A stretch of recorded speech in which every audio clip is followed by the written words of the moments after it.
So mga rin guys no, atong bagong clear lens sa atong Evo.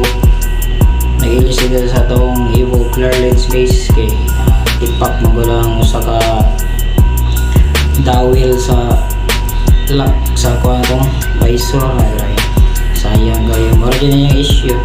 Magamit ko na siya pero kung mo siya i-full open, matangtang siya. Magamit rin mo siya kung permira close na imong visor. Pero syempre kapag mo na sa marketplace ato siya gilisan. So mga na siya guys, resulta sa ito ang kuhan clear visor sa itong Evo. Hasta QIT ato sa gapil na nagpapilit po mga sticker para dili kayo damage kung masabot siya o magaras ato sa sticker nga garas.